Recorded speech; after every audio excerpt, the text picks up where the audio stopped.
ነብዩ መሐመድ በስንት ዓመት እድሜያቸው በነብይነት ተላኩ ነው የመጀመሪያው ጥያቄ። በ40 ዓመት ባንክ ብሏል አደም።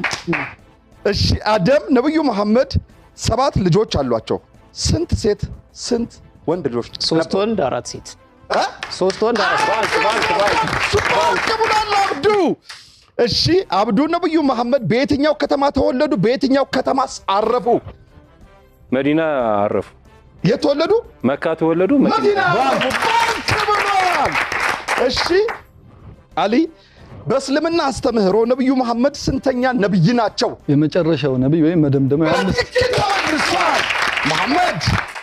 መሐመድ የነብዩ መሐመድ የመጨረሻ ልጃቸው ሴት ልጃቸው ማለት ናት።